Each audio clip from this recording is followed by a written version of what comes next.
In recent weeks, Joe Biden has been pushing his disastrous economic agenda called Bidenomics. But what is Bidenomics? Well, here's a preview. Let's be clear about what Bidenomics really is. I mean, the economic plans out of this administration have been very clear. Spending, regulation, and higher taxes. That's what Bidenomics is. And thanks to Joe Biden's war on American energy, in 2022, Americans paid the highest gas prices ever, over $5 a gallon. In fact, Joe Biden has set a lot of records, like 40-year record high inflation, like 26 months of collapsing real wages, the longest streak on record. And thanks to Bidenomics, hardworking Americans now owe nearly $1 trillion in credit card debt, an all-time record high. The cost of housing, shelter up 5.5% in 1 year. Electricity up 13.5%. Natural gas up almost 40%. Breakfast, lunch, and dinner is more expensive. Food up 10.5%. Bidenomics means 1/3 of Gen Z and millennials have absolutely zero savings. Nothing. But it wasn't always like this. In fact, Joe Biden inherited a booming, robust economy from President Donald J. Trump. Remember, Mr. Biden inherited a 6.5% growth rate with roughly 1.5% inflation from his predecessor, Donald Trump. Essentially, Biden's big government socialism has turned a booming economy into a bust. Under President Trump, wages were up, unemployment hit historic lows, and on his last day in office, gasoline was only $2.39 a gallon. President Trump created 7 million new jobs, triple the projections, leading to the lowest unemployment rate in nearly 50 years. The Trump economy lifted 7 million people off of food stamps and achieved a record-high stock market and record 401ks. Under President Trump, unemployment rates for African Americans, Hispanic Americans, Asian Americans, Native Americans, women, veterans, individuals with disabilities, and those without a high school diploma all reached record lows. And the other candidates can only claim they know how to run a national economy. No one knows if they do or not. Trump is a proven, well, look who I'm telling, Trump is a proven winner on the economy.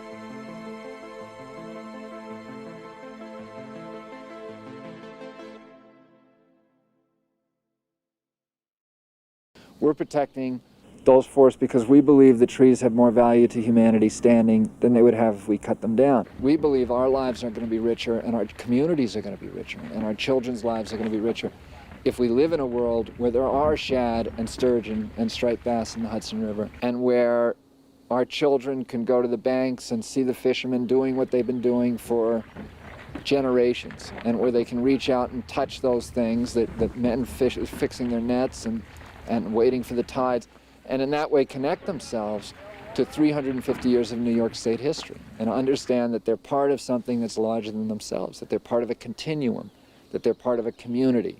And I don't want my children growing up in a world where there are no commercial fishermen and where we've lost touch with the seasons and the tides and the things that connect us to 10,000 generations of human beings that were here before laptops and that connect us ultimately to God.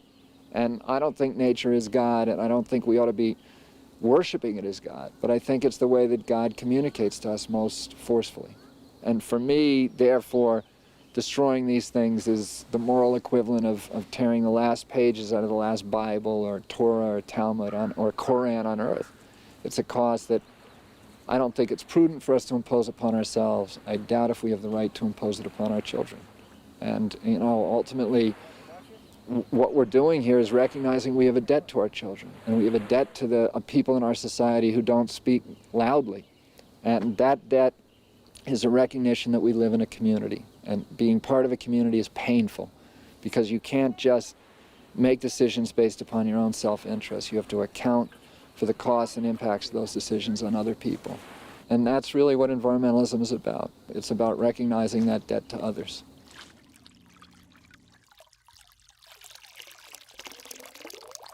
I have to get your tip about who is going to be the Veep. You are close with the former president, you're close with the Trump camp.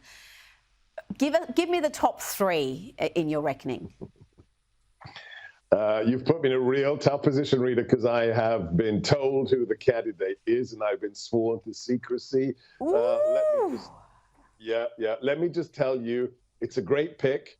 It's a friend of mine, and it's somebody that nobody is talking about. Now, that doesn't mean the president can't change his mind, but the guy he's chosen is a great choice. We'll wait and see. But at the end of the day, it's going to be a binary choice. Do you want the senile old bag of rotting oatmeal, or do you want President Trump and America to be great again? So Veeps are Veeps. But at the end of the day, it's Biden and destroying America, or it's President Trump and loving America.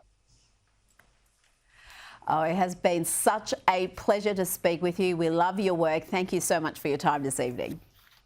God bless. Thank you, Rita. Keep doing what you do. The system is going to collapse. It's not sustainable. The economy is now no longer based upon industrial production or any kind of production. It's based upon speculation. So if you look at what's happening on Wall Street, they're no longer going factory by factory and saying what's the production, what's the efficiency, what's the lowest cost, what's the future. They're all focusing on what is the Fed going to do this week. Right? And that's what everybody bets on. And it's financialized our economy. It's sent all of their industry abroad. It's destroyed the American middle class. And we do that by printing dollars. You print $34 trillion that you don't have. Why would the world even value them anymore? And the reason that they continue to value them is because we have 800 bases abroad, and that kind of anchors this whole system. And it's already destroyed our moral authority around the world. And now our influence around the world is this big compared to when I was a kid, when we had moral suasion and we also had, people wanted American leadership. Now they consider it bullying. Viktor Orban, a couple of news items, if you don't mind. Viktor Orban said that you told him that you want to cut funding for Ukraine as soon as you get there. Where's that effect? He said that in an interview. Is he correct? Is that the plan? Well, first of all, he's a fantastic guy, and he's taken in no illegal immigrants. He runs his country very tough, and a lot of people don't like it. But he runs it very tough, and it does very well, and there's no crime. They don't have, when you look at what's happening in our country, where there's crime on every street corner and murder, death all over the place, and it's going to get a lot worse because of the migrants coming in. Millions and millions of people coming out of prisons and coming out of mental institutions, and they're all coming in to the United States. We had a great time. We had dinner. We get along very well. But what I told him is Europe is spending a tiny fraction of what we're spending. And the European nations, as a combination, they should be paying the same because, their economy is approximately the same size. If you add them all up, their economy is very close to our economy. Plus, they're in a lot more danger than we are. We have a thing called an ocean between us, right? And they don't. So they have $100 billion, probably more than that, less spending on Ukraine than we do. They should be spending money. I had the same thing with NATO. They weren't spending on NATO. I said, you got to spend on NATO. And they did. Once I said it, I said, I won't protect you. I would not protect you if you're not spending, if you're not paid up. But Europe is about $100 billion less in spending in giving money to Ukraine. And I said, that's something that really has to be taken care of. It's not fair to us. So he was okay in saying what he said? Well, he was okay. I mean, he gave a very short statement, I told him, I think it's very unfair to America. It's very unfair to the United States taxpayer. When we're spending all of the money or a majority of the money, Europe should be spending. I call it, you have to equalize. They have to equalize what we spent, and they should do that. And they will do that, just like they did with NATO. They will do that if somebody is in there to tell them. But do you think Biden's calling them saying you have to equalize? I don't think he's ever said that. One more thing from today's news, TikTok, the Republicans and Democrats just voted to ban it. You don't think they should ban it right now? Well, I didn't say anything other than you have to look at Facebook. Facebook is the enemy of the people. They did those lockboxes. They spent $500 million. If you spent more than $5,600 or whatever the number is, if you spent $100 more, they put you in prison for campaign violations, right? Zuckerberg, or Zuckerbucks, whatever you want to call him, is spending, the number is crazy, He's spending $500 million in the last election, and nothing happens to him. And that money's being passed all over the place, especially on the lockboxes, or so-called lockboxes, because they're not lockboxes. I call them open boxes. And I think that something has to be done with Facebook. And one thing I will say, I don't want Facebook to get bigger because I think Facebook is an equal threat. And that includes with China, because if China wants to know anything about what Facebook knows, they're going to give them the information. Mr. President, I'm very curious about what it's like for you, your life. You know, no one's gone through what you've gone through. Nobody in human history has really, and I know you have supporters, friends, family. They say it's lonely at the top. And I'm actually curious, is it ever lonely for you? I mean, no one can fully relate to what you've been through and what you're going through. Are you ever lonely? So over the years, I love history. I study history. And I was always told that Andrew Jackson, as a president, was treated the absolute worst. He was just really lambasted.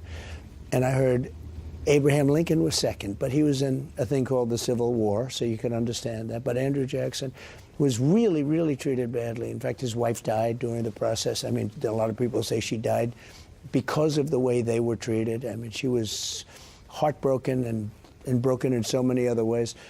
And I heard that for years.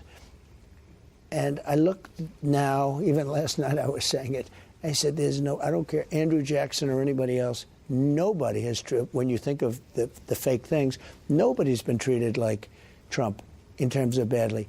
Russia, Ukraine, everything was a scam. And it literally starts the new one. As you win one, you start the other. Impeachment hoax number one, impeachment hoax number two, all hoaxes and scams. And I said, if they ever devoted their time to making America great again, it would be a lot easier. Some people say, sir, how do you get out of bed in the morning? It's a war. We're fighting some very bad people, some very evil people. And it's a war. And it's a war that we're winning. You know, when I looked at the numbers last night, we had tremendous numbers. You had tremendous. Other candidates are, as you know, other candidates are left, even if they're no longer on, if they quit, if they gave up, or whatever form of leaving they wanted to take. Those numbers were incredible numbers, and the numbers of people that voted were incredible numbers. There's never been spirit, in my opinion, for an election of an American president like there is right now. And I think you add on the fact that they love my policies, they like me, they have to like me, they're not going to vote otherwise, but they see how bad, how pathetic Biden's been. He's the worst president in the history of our country. He's corrupt. He's incompetent. He's weaponized the justice system to go after his political opponent, which has never been done before. And he's the worst president we've ever had. He's not respected at all in foreign. Look, you wouldn't have Russia attacking Ukraine. You wouldn't have Israel being attacked. Iran was broke when I was president. They were broke because of me. Let's say they were broke. And they didn't have the money to give to Hamas or Hezbollah. All of these things, you wouldn't have inflation because it was caused by energy. All of these things were things that were very preventable, not preventable by him. And the problem we have 7 months to go, a little more than 7 months to go. That's an eternity when you have incompetent people running the government. The cases against you in different ways are disintegrating. You see what's going on with Fannie, and Jack Smith keeps on losing on these emotions. Yeah. These cases were designed to destroy you. Yes. And they've helped you. And some of us actually, we see, I know my audience and me too, we see that you're protected, maybe even by the hand of God. Has that ever crossed your mind? I mean, the idea that these indictments could have been a benefit to you politically, it's almost it was inconceivable a year ago. Now look at where you are. Well, I've watched people over the years, politicians get indicted, and the first thing they do is go to the microphone and say, I'll be leaving office now, and I will fight for my name and my reputation, and I'll be going back home to my family. You know, they leave for a lot of different reasons, but nobody's ever been hit like me. And there's never been anything like this. Look, my numbers are highest. Nobody's ever seen numbers like this. I believe that if this didn't happen, perhaps they miscalculated, and perhaps they haven't. Because don't forget, it's not over yet. But there is some kind of a protective force, because you look at what I've been hit with. These are horrible people. These are corrupt. You know, Jack Smith, I call him deranged Jack Smith. This guy is out to murder. Here's Joe Biden with 50 times the number of documents, classified stuff. He took it all for a 50-year period. And don't forget, they can blame his mental health. And I agree with them on his mental health. His mental health is terrible. But they can blame his mental health. But 20 years ago and 10 years ago and 30 years ago and 40 and 50 years ago, he didn't have, let's say, a mental health problem like they talk about today. So they release him from liability. And you're talking about many, many times the documents over many years. And he didn't have the Presidential Records Act. He didn't have it, which totally protects me, in my opinion, totally protects me. I was dealing with them. We were dealing fine. We weren't. And then all of a sudden they raided this house. They raided Mar-a-Lago. These are corrupt people. But they release Biden. What Biden did, he wasn't protected by the presidential because he wasn't president. He took him when he was a senator. Dick Durbin got up and said, if he did that, that's a real bad thing. That's as bad as it gets. Dick Durbin's on their side. And I just remember when he heard about that, he took a lot of classified documents as a senator. Dick Durbin couldn't believe it. So when you look at it, there's something going on because they're going after me viciously. Then all of a sudden it comes out that Biden took 10 times the number of documents that I did. And I took them very legally, and I wasn't hiding them. We had boxes on the front of and a lot of those boxes had clothing, and we're moving out, okay? Unfortunately, we're moving out of the White House. And because we're moving out of the White House, our country's going to hell. But we weren't hiding anything. He was. And then you see him with his Corvette. Nobody ever mentions the one, though, that's the worst, is he had him in Chinatown. And those were boxes that were used. If you take a look at those boxes there was a lot of activity in those boxes. They show pictures of them. These were boxes that were used. In Mar-a-Lago, we had the Secret Service. We had all sorts of security. We had everything. And what he did was far more egregious. I mean, what I did, I had protection.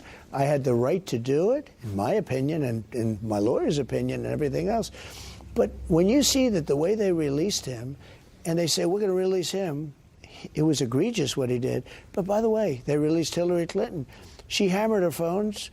She used all sorts of acid testing and everything else. They call it bleach pit, but it's essentially acid that will destroy everything, within 10 miles. I mean, what she did was unbelievable.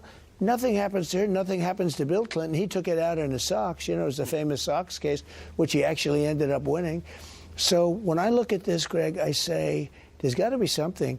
It was very interesting when they were going after me viciously, raiding my house, everything else, because Jack Smith is an animal. He's a total animal. He's deranged. He really is. He's a deranged person.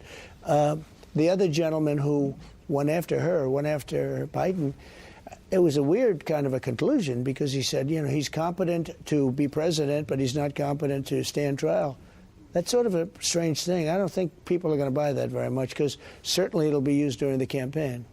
Very curious. You're a tough person, obviously, but you have experienced loss like anybody else. Yeah.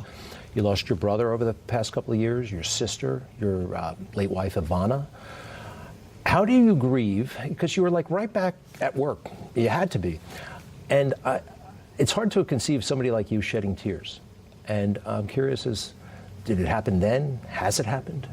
So I don't like to do it. When you lose somebody, it's very tough. I lost my mother-in-law very recently. She was a great woman. She was a very beautiful woman inside and out, and she died. And I will tell you, it's a tough thing. I don't like to show that. I don't like to see it. But you have. A lot of people, sure you do. I mean, you do when you lose somebody that you really love. My sister, my brother, when you lose your parents.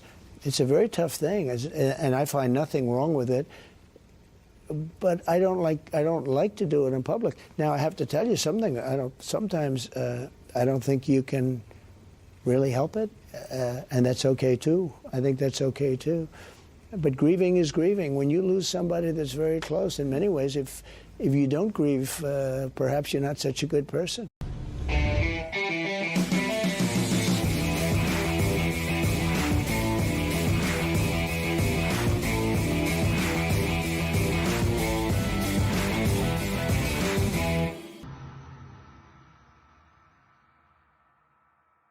The following half-hour show is a paid political program and is not endorsed by this station, management, or staff. The following program is sponsored by Excalibur Insurance Management Services. On this, the 60th anniversary of Robert Francis Kennedy's visit to Scranton, on the occasion of the Friendly Sons of St. Patrick dinner at the Hotel Casey, we are dedicating today's show, which is St. Patrick's Day, to that historic visit that will always live in legend in this region. To celebrate that special day, we have brought you a special guest, and that would be his son, Robert Francis Kennedy Jr., who is currently an independent candidate for President of the United States. Thankfully, he has taken time from his busy campaign schedule to reminisce about his famous father for today's show. Born in 1954, the third of 11 children to Attorney General Robert F. Kennedy and Ethel Kennedy, Bobby Jr. grew up at his family's homes in McLean, Virginia, and Cape Cod, Massachusetts. He was only 9 years old when his uncle, President John F. Kennedy, was assassinated in Dallas. And he was just 14 years old when his own father was assassinated after winning the California primary while running for the Democratic presidential nomination in 1968. On April 5th, 2023, Kennedy filed his candidacy for the Democratic presidential nomination. Believing the process was rigged, he changed his registration to independent on October 9th, 2023, and is now mounting a serious campaign for the presidency. The latest polls have Trump at 41%, have Biden at 34%, and Kennedy is at between 13 and 14% and climbing. We look forward to bringing you today's show. This is the Volpe Report, a weekly news and political interview show examining the latest local, state, and national issues with Chuck Volpe. Insightful, informative, controversial, the area's premier political talk show, the Volpe Report. Robert, welcome to the Volpe Report. Thank you for having me, Chuck. Well, let me say that... Thank you for having me back. Let me put it that way. Well, 10 years ago, I was on my first trip here. Yeah, as we shared a second off air, I reminded you that you were one of my first guests in my first season 10 years ago. This is our 11th year. You were here helping Katie McGinty, candidate for the Democratic nomination for governor of Pennsylvania. And we had met then, and that's 10 years ago. And numbers matter for this show because thank you so much on behalf of this. We cover about a third of Pennsylvania. We go as far west as Williamsport, if you remember, in my media market, about 3 or 3.5 million people. But at any rate, this is the 60th anniversary on Sunday, March 17th, 2024, of, I'm going to say, in the entire history of the Friendly Sons of St. Patrick. They have an annual dinner on St. Patrick's Day. It's over 100 years old, the event. And in 1964, your father came up as a special guest to be the main speaker and spoke to that Friendly Sons dinner. This Sunday marks the 60th anniversary, and I'm grateful to you for how busy you are as a presidential candidate that you would take out a few minutes to reminisce about that visit from your father that still, Robert, lives in legend, in myth, and in memory of all of northeast and central Pennsylvania. So let me at least say that I think you would have been around 9 or 10 at the time of that visit, so I'm pretty sure you may remember it or your father talking about it. So can you share any memories that you may have from your father's visit, St. Patrick's Day, 1964?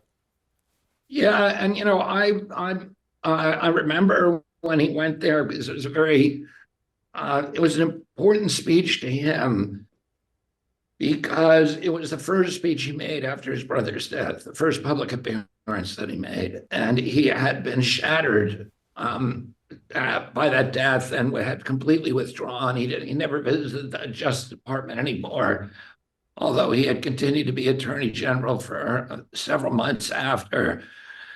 It was a time in his life when he was reorienting himself and trying to figure out what he was going to do with his life. And he went to the Friendly Sons, and there was a a stanza of a poem that he read there, a very, very beautiful poem.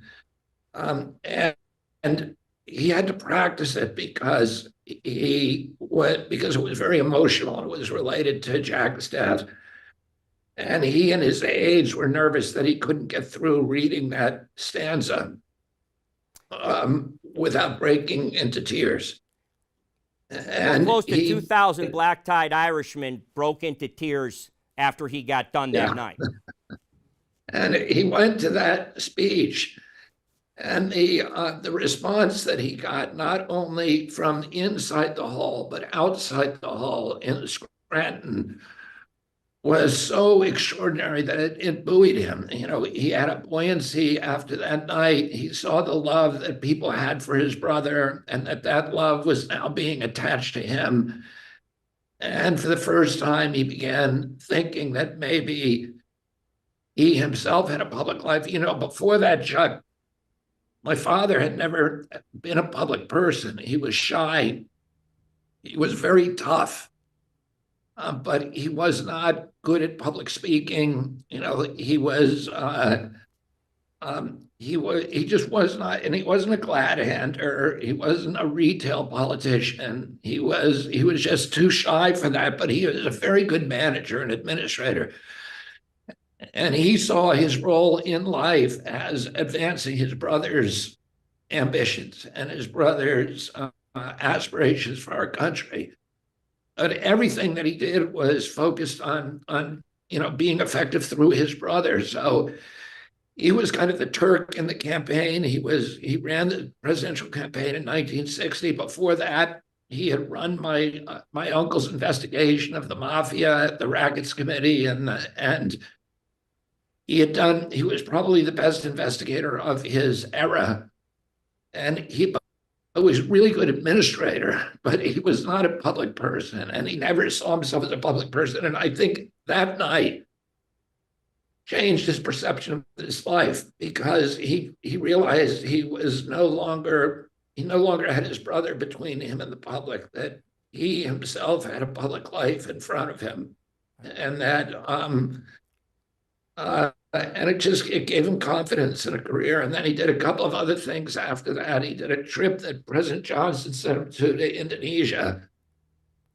And he got the same kind of response there. He got 1 million people coming out of the street greeting him. He took us to Poland, to a communist country, and 2 million people came to Krakow Square to see him. And I think, beginning with the Friendly Sons Dinner, he started realizing that he had a public life in front of him. And then in 1964, he ran for United States Senate in New York. And I campaigned all over the state with him. And then, of course, 4 years later, in 68, he ran for president. Of course.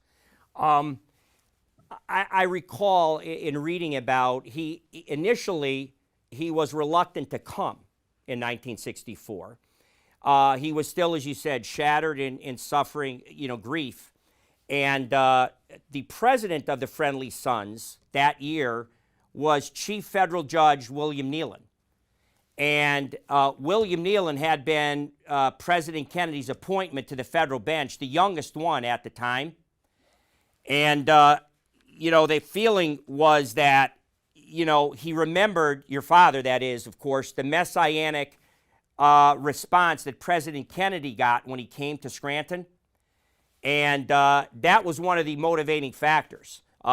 16,000 people, which was 4 times the capacity of the Watrous Armory, came to hear President Kennedy in October of 1960.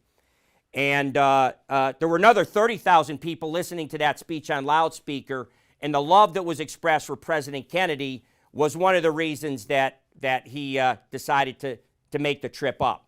I had read that your father was considering a life away from politics and government after the assassination, that in fact he was looking at being a writer or a college president, but the reception and love he got at that Friendly Sons dinner is what contributed to him deciding to pursue and pick up the fallen standard. He did a history of freedom fighters in Ireland. And he told this great story that I always remembered of the Irish who were pardoned. I think there was 9 Irishmen who were pardoned in the Easter Rebellion in 2016, who were sentenced to hanging. And Eamon de Valera, my father, my uncle, worshipped as kids, and who was the first president of George Washington of Ireland. He was among the leaders of the Easter Rebellion, but he was the only one who was excused from hanging because he was a U.S. citizen. Wow. Oh, he had been born in the United States. I think he was born in Brooklyn.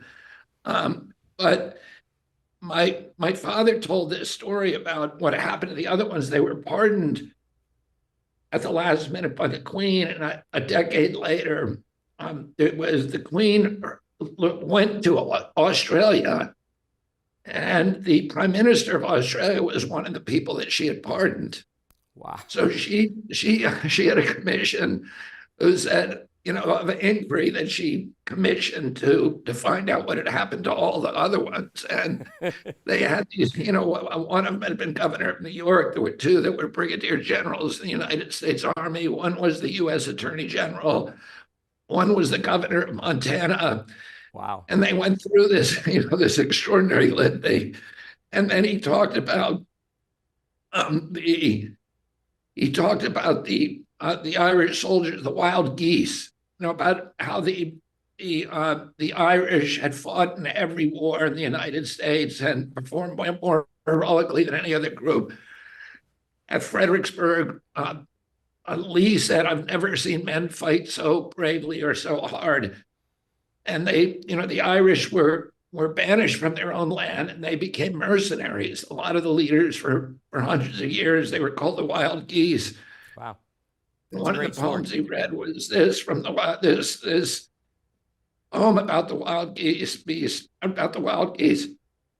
4 battered dogs are we, gnawing a naked bone, fighters in every land and clime for every cause but our own. And then the one he thought, the poem that he thought he was going to have trouble with. Owen? Yeah, it's Owen. Owen O'Neill. It goes, Owen O'Neill, right. Sages in the council, and he was clearly talking about his brother. Sure. And Owen O'Neill was one of the great figures of Irish history, and he had died, he had died young during the, he was killed by the British. And here's what they said, what the poem is about him. It says, "Sagest in the council was he, kindest in the hall. Sure we never won a battle, 'twas Owen who won them all. Soft as a woman's voice was your voice, O'Neill. Bright was your eye. Oh, why did you leave us, Owen? Why did you die? Your troubles are all over. You're at rest with God on high. But we're slaves and we're orphans, Owen. Why did you die?" So here, one other stanza. "We're sheep without a shepherd. When the snow shuts out the sky. Oh, why did you leave us, Owen? Why did you die?" So that was the poem that he was how he ended his speech. He could not read without crying. And as you said, everybody in the hall was crying by the end of it. He started his speech that night, because I obviously wasn't there. I was 4 years old, but I've heard the actual audio of the speech. He started his speech wonderfully, as all great speakers do, with some local jokes, and he told about the 3 wishes, or the 3 wishes granted to Saint Patrick. One of which was that every Thursday and Saturday, 12 Irish souls would be released from hell that were suffering in hell. And he went on to point out how Judge Nealon, who was the president of the Friendly Sons, as they were shepherding the people into the main ballroom from the cocktail room that night, that the judge had remarked that he saw a few of those people that had been pardoned from hell that night in the ballroom. And of course, the entire audience broke up with that. And then he went into his wonderful speech about the importance of liberty and the importance of freedom.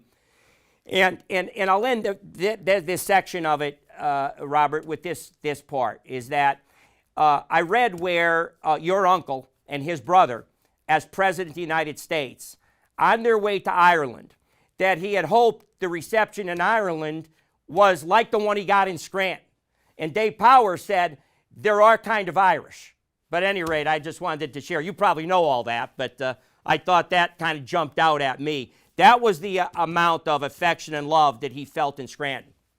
Him coming back there was like, the neighborhood boy coming home and celebrating with all of them that he was now, there was an Irishman running the greatest country in the world, and the contribution that they had made to, that the Irish people had made to American politics was this source of enormous pride. And my uncle and my aunt Jackie, they said it was the best trip of their presidency. And when he got to Shannon Airport, he made this impulsive promise that he said, he gave his last speech to the crowd at Shannon before departing on US 1 for the United States. And he promised them he would return in the springtime. And of course, that was a promise he couldn't keep, because a few months later, he was killed in Dallas. But he, that trip was so important to them. And, and I think Scranton was like almost a remembrance of that from my father. Yes, and I'll get you out. I know you have to go, Robert, and your time is precious. I'll get you out on one question. I was just making mental notes. I remember that in 1968, we had a country divided, being ripped apart by riots, racial unrest, gender inequality. We had a very divisive war, of course, with Vietnam. Americans were fighting with each other. And against the advice of most of his brothers and family, except for his wife, your mother, everybody told him not to run. You can't take on an incumbent president in your own party. And finally, being himself and doing what was in his heart, nonetheless, he decided to run, and your father announced for president of the United States. He was killed by the press. Even some of his favorites like Murray Kempton and others really brutalized him in the press for doing it, yet he persisted, and he was clearly on his way to winning after California, the Democratic nomination. And I was seeing the parallels with your candidacy. Yeah, I know your own family, not all have supported it, although your wife green-lighted you all right, like your mother had green-lighted your father. We have a country ripped apart. Americans are at each other's throats. There's racial unrest. We now have two wars that is ripping America apart, between the Palestinian movement relative to what's going on in Israel with Hamas, and then, of course, the Ukraine war. And and of course, the press is killing you. I was wondering about the similarities, that it's so symmetrical that maybe it's karma. The latest polls I saw had Trump at 41, had Biden at 34, and you were at about 14 in that poll, coming on strongly. And I did a show a couple weeks ago that your favorabilities, you have double-digit leads over Biden and over Trump. So I think your prospects look good, Robert. Yeah, I'm beating both President Trump and President Biden with Americans who are under 45 years old. I'm beating them with independent voters, and independent voters are now the biggest voting bloc. This is the first election in American history where independent voters are bigger than Republican or Democrat. 43% of Americans now say that they're independent versus 27 for Democrats, 27 for Republicans.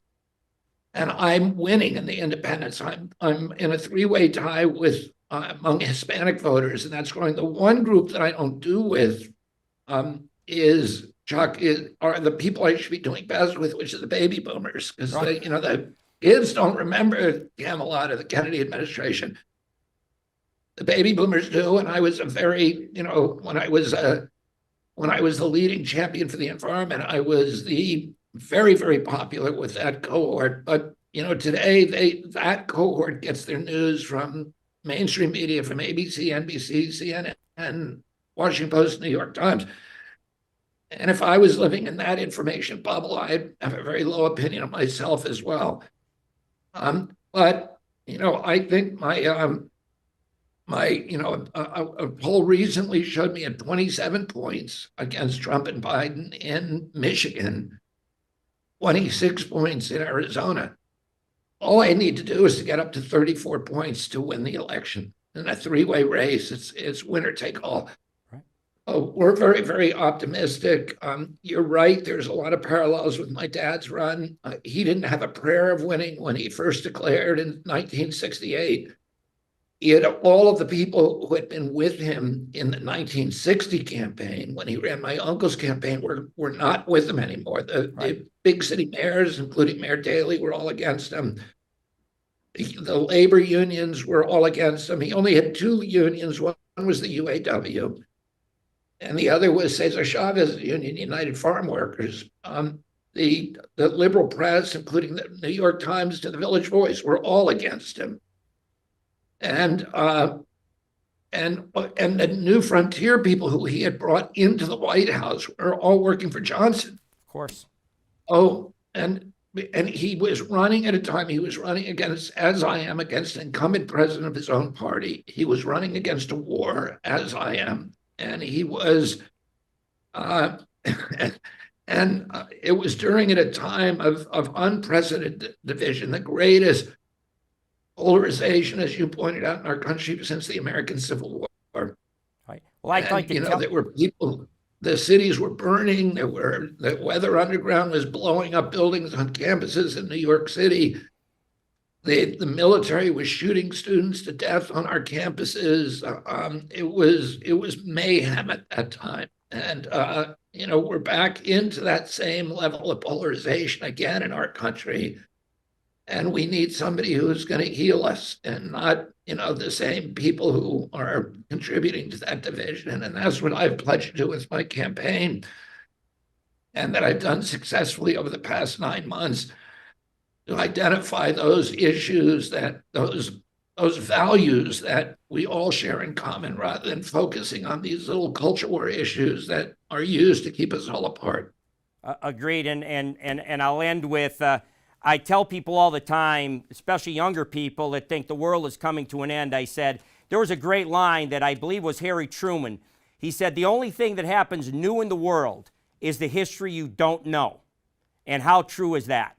So, yeah. That is a really brilliant observation, because everything's happened before. No kidding. Well, I know you're busy. They didn't have AI, Chuck, so I don't know what that's going to do to us.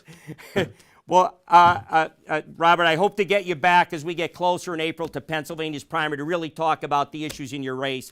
But in the meantime, thank you so much. I know how busy you are. You're a major presidential contender now, and making time to talk to the people of Northeast and Central Pennsylvania means a lot to me personally. So thank you, and Godspeed in your run. Thank you very much, Chuck, and I'll come back anytime. I love talking with you, so anytime. Thank you, Robert.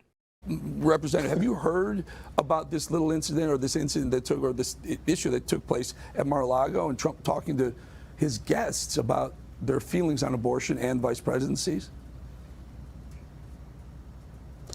Eric, I'm actually hearing about it for the first time from you, so thanks for getting me up to date. Look, I understand where a lot of people are and what President Trump is thinking. We do have to be sober and realize that the Democrats have weaponized abortion against us in the midterm election cycle. They want to do the same thing in 2024. So we have to really be mindful of where the country is. Since Roe v. Wade has gone away, and frankly, that was the right decision. It was a terrible court decision to begin with. The country, whether you're just Americans overall or Democrats, Independents, Republicans, everybody's really starting to figure out what their true positions are on abortion. I think from the federal level, we should actually not engage in the topic at all. This is now a state issue. Every state's going to make their decision. You're going to have states that are going to be like California and New York and Illinois. In those states, the decision is already done. Florida just had a decision made with Governor DeSantis. Texas has made a decision. You have ballot initiatives moving through a lot of states. The American people are going to weigh in on this. This is one of the most personal issues, obviously for women, but really for our country, it should be handled through state level government and politics, not the federal level. Our federal government has to be focused on the major things, the big things facing America, our debt, our spending, foreign policy, etc.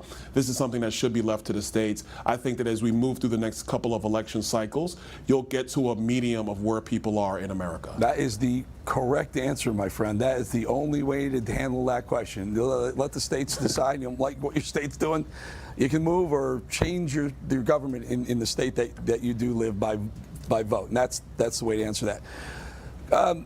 Congressman, you wanted to talk a little bit about something happening regarding January 6th. Tell us about that.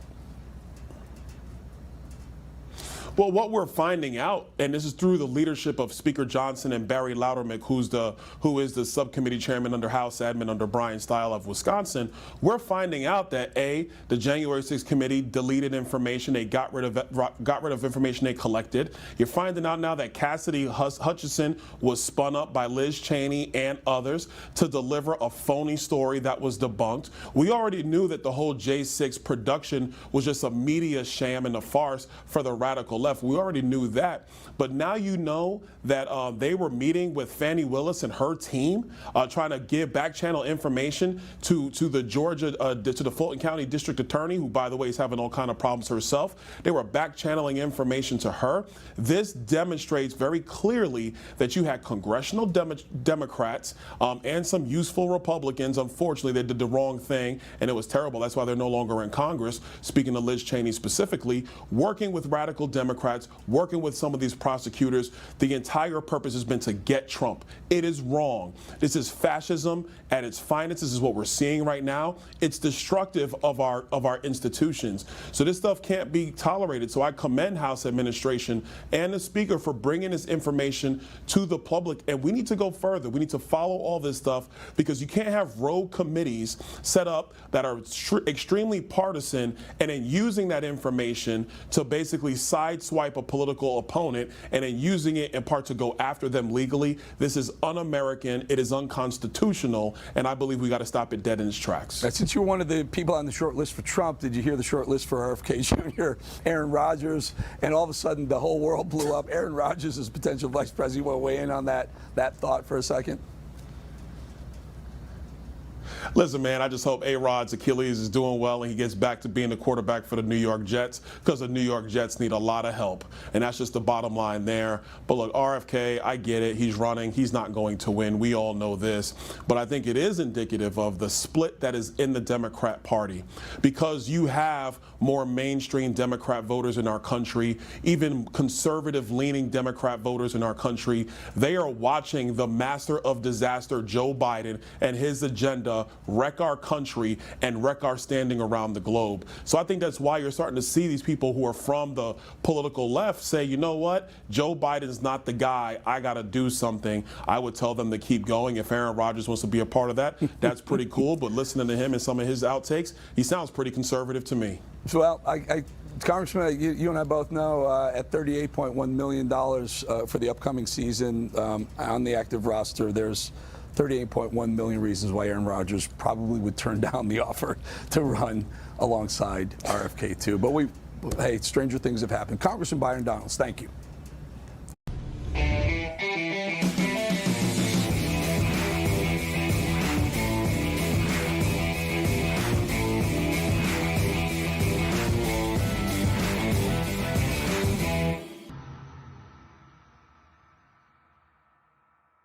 Hunter Biden is saying he's not going to go to the hearing he's been invited to. And look, you give him a hard time, and he deserves a hard time, but imagine you ran into Hunter Biden, say, here in Palm Beach for some reason, some crazy coincidence, and you weren't talking politics. I know that you know about addiction from your brother Fred. Right, You've spoken about that. Is there anything you would tell Hunter, because his dad, apparently, the president, is worried about him relapsing? Any kind of advice or encouragement that somebody like you could give to Hunter Biden?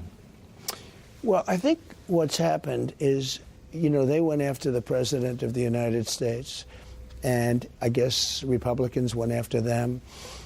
And I think it's a very bad, the whole thing is very bad. There's never been anything like what's happening right now. They go after a political opponent. when I say they, I'm talking about Biden. He's going after his political opponent. I think that's made, and without even knowing it maybe, I think it's made Republicans very angry. The Hunter Biden stuff is bad, let's face it. And if you believe the laptop from hell, there's a lot of money that's been exchanged, and it's a lot of money and seems like a lot of proof. They're going to find out, and they certainly have found out, because, look, a lot of money has been exchanged, and from a lot of different countries, including China, and that's serious stuff. But I would just say to him, I don't know, what do you say? What do you say? So many bad things have seemed to be happening. Now they blame the fact that he's got drug use. In one say they say, oh, he's done a wonderful job, and he was the smartest person I've ever met. This is the father saying it. And then in the other case, every time there's something wrong, he says, well, he's got a big problem with drugs or whatever the problem is. You got to just fight it out, I guess. There's nothing much you can say. You know, he's being accused of some very bad things, but hopefully it all goes away. We have to get back to building our country again. We have to get back to, our country's a laughingstock all over the world. Our country has never been in a position. Now, Putin, as you know, is talking about nuclear weapons. He wants nuclear weapons. And we have a man that can't talk. He can't negotiate. He doesn't know he's alive. He gets up and makes a speech the other day. He's screaming at everybody like a lunatic. And everybody said, oh, he made it. You know, he made it. He made it through, barely. He made it through the speech, and he was all jacked up. And you just wonder what's going on. This is a very dangerous time for our country. Two more quick things. Want to respect your time. In 2016, you did the opposite of what the political professionals would recommend, almost every turn, and you won. And that's amazing. That's a testament to you. But is there such a thing as overconfidence? I mean, you've been right a lot, but nobody's right all the time. Is there such a thing as overconfidence? Are you, at this point, tough to advise? Or, I know you got great advisors, but did you learn some negative lessons by being right when they were wrong? And you might think, well, I'm always right. They must always be wrong. Well, they do have a hat on, and I don't produce it. Somebody else. Trump was right about everything. I mean, if you look at all of these many, many things, I've been right about everything. I've been right about immigration. But the little things, tactics and things like that. Look, I listen to a lot of very smart people. I listen to people that aren't so smart, and you find out they're not smart later on. Look, I've had people that are great working for me, but I've also had people where it was a mistake having them. One of the things, and I say this very, very strongly, believe it very strongly. I came to Washington. I wasn't like in the Washington establishment. It's an establishment. I was a New York person, and I didn't come here much. I was here, they say, the press says 17 times. I didn't know people like normally you would. And I put great people in, but I also put people that I made a mistake with. I made a mistake with some people I put in. Obviously, it wasn't a grave mistake because we had no wars. I got out of wars. I rebuilt the military. We defeated ISIS. You know, all the different things we did, lowest taxes ever. We got the biggest tax cuts ever or the biggest regulation cuts ever. But nevertheless, I now know people. I now know, I believe Washington probably at the upper levels better than anybody. And I think I'm going to have some unbelievable people. And I have unbelievable people that want to be with us. I have, you know, as per the first part of the interview, tremendous people, some of the most talented people. They want to come into this administration. So we'll see what happens. We're wrapping up, but the general election is underway right now. Yeah. The other night I saw you, I guess it was Saturday night, you said, I reached my hand out to Democrats right now if you want to join us. And that was beautiful. But it was in the middle of a rally that the other side's not seeing. Networks aren't carrying it. To reach out to them, to the people who've been lied to about you, how are you going to do that? And are you going to show another side to yourself or change anything? So during my tenure, we had the most successful economy in history. And it's very interesting. I was called, all of a sudden, blacks, Hispanics, Asians, women, men, with diploma, without diploma. Everybody was doing great. And I was seeing real success. And I was being called by some very liberal or progressive, you want to use the term, they don't like liberal anymore, but I'll call them whatever it is, from some very liberal people, some people that you would never think would call, Greg, and they wanted to get together.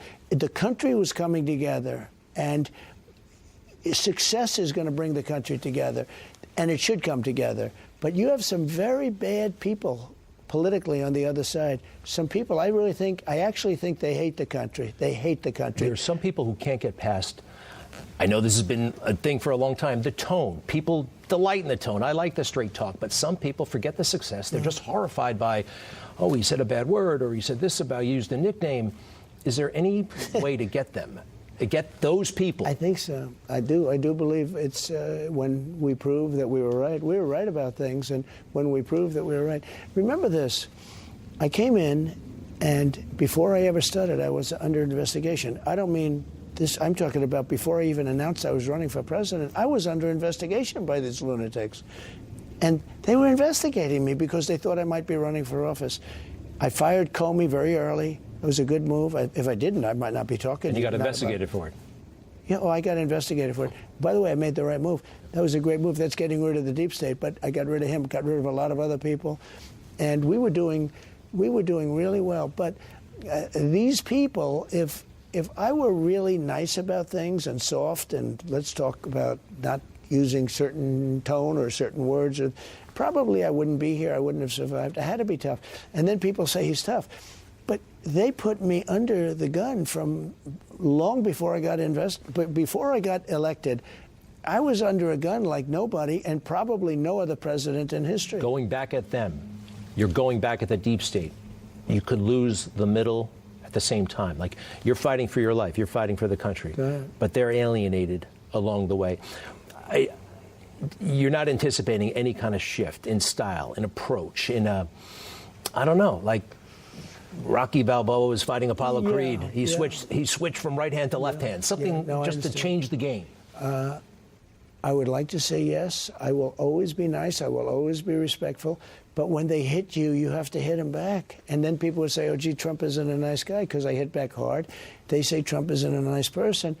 But they do like my policy, and they do like the fact that I had the safest border in the history of our country. I had, we had statistics that nobody's ever seen. I had the greatest economy in the history of our country.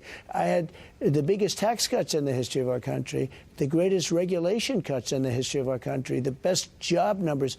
We had things that nobody's ever done before. Rebuilt the military, created Space Force. Right to try, which is such a big deal. Right to try from the standpoint you could get medicine that won't come out for 5 or 6 years, but if it was working, we got that people that needed this, and in many cases it worked. We saved thousands of lives. I don't want to be phony. In a certain way you could say, well, are you willing to really change and be a phony? I see it all the time where people are not being themselves. I have to fight back. These people, many of them are evil people. I think many of them are sick people. I talk about the danger we have from the outside, but I also talk about the danger from within. These people, many of them, they make up false stories like Russia hoax. That was a hoax. It took me 2 years to get rid of that thing. And then we were totally exonerated. It was a beautiful thing, but it took me 2 years. If I didn't fight that strong, and you know how corrupt it was, you cover it better than just about anybody. It was totally corrupt. And if I didn't fight that with power and strength, if I was going to be some kind of let's all get together, these are evil people. These are sick people. And they actually put our nation in a lot of danger, because when you do that stuff, you really are at danger with Russia or whoever it is. And there were many other things other than that. If I didn't fight tough, if I didn't fight nasty and do it the way that I have to do it, I wouldn't be interviewed right now unless you were doing maybe a story on real estate or something, and I'm sure that probably wouldn't happen. No, I have to do it. I have to do it strong. Many of these people, deranged Jack Smith. He's a deranged individual. He was told to do a number of me because they think that's the way Biden gets elected. This has never happened in this country before. If I was going to fight it in a nice way, I don't think I'd be successful. Mr. President, thank you. Thank you very much. Very much indeed. And good luck and congratulations. Thank you. And great show. You have a great show. Thank you, sir.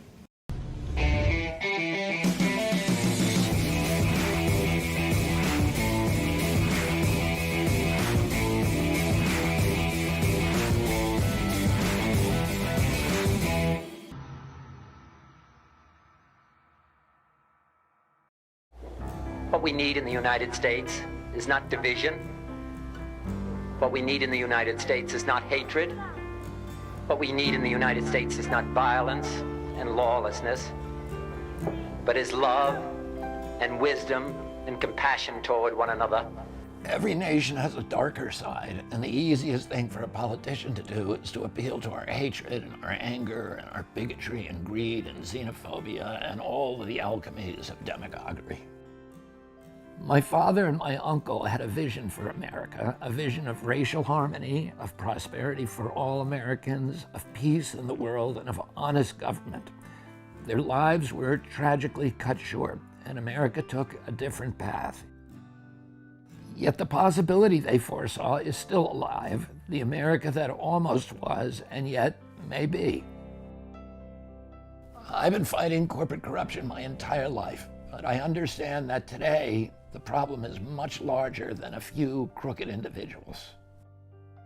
The problem is a system that no longer serves the people, and a people who are so divided and so fearful that they are easily ruled. It's time to unlearn the reflexes of fear and blame and find ways to unify ourselves and turn our country around. I won't pretend to you that it will be easy, but I know what it will take. My father said it: love, wisdom, and compassion toward one another, and that's where we need to start. We will scale down the war machine and bring our resources home. We will rebuild our water systems, repair our roads, modernize our railroads, and clean up our environment. We will also clean up government and earn back the people's trust. We will end the secrecy, the censorship, and the surveillance. We will again be a fearless land of liberty. The cost of freedom is always high, but Americans have always paid it. We will face honestly the darker parts of our history, the genocide, the racism, not to shame or blame or punish, but to repair as best we can in a spirit of compassion and kindness toward all. I'm inviting all of you to join me to create an America that we can believe in and be proud of again. I'm Robert F. Kennedy Jr., and I'm running for President of the United States.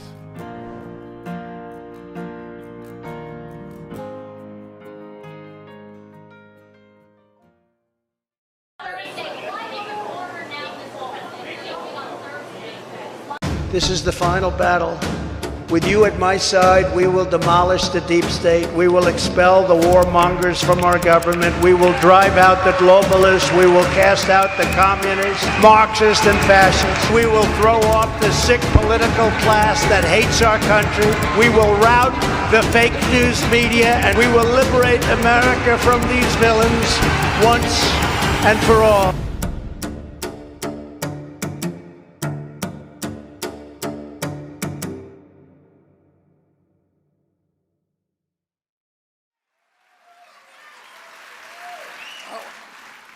I've come here today to announce my candidacy for the Democratic nomination for President of the United States.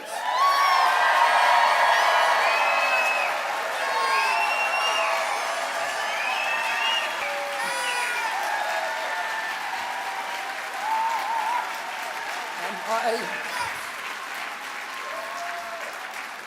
my mission over the next 18 months of this campaign and throughout my presidency will be to end the corrupt merger of state and corporate power that is threatening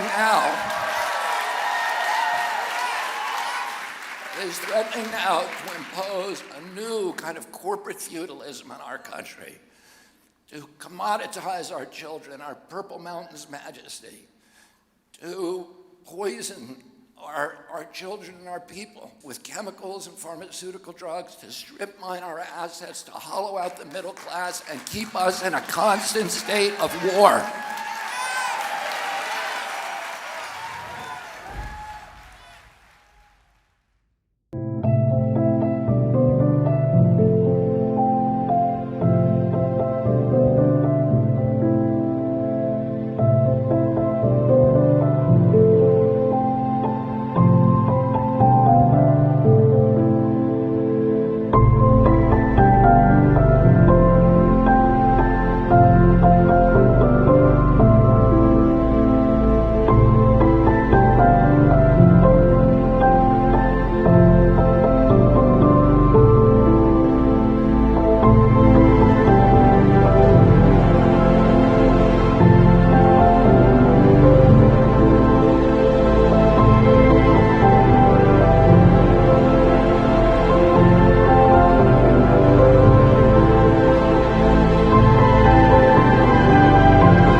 feel like the whole country needs to know what's going on here.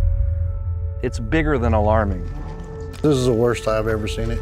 I witnessed this dystopian nightmare of this uncontrolled flow of desperate humanity crossing the border and converging here because of misbegotten policies by high leadership of the United States. When President Biden took office, he signed some executive orders that basically halted all wall construction. It put our agents at risk, it put the migrants at risk, it incentivized the profit making for the smugglers. At the end of the day, this is a business. Billions and billions of dollars every month are earned from transporting people across into the United States. These kids are being exploited all along this track. There's nothing humane about any of this. In this room, obviously, we designed it to be as comfortable as we can possibly make it, because the reality is no child should ever have to come to this exam room. Mi señora y mi hija están conmigo, pero mi hija de 18 años, no sé dónde está.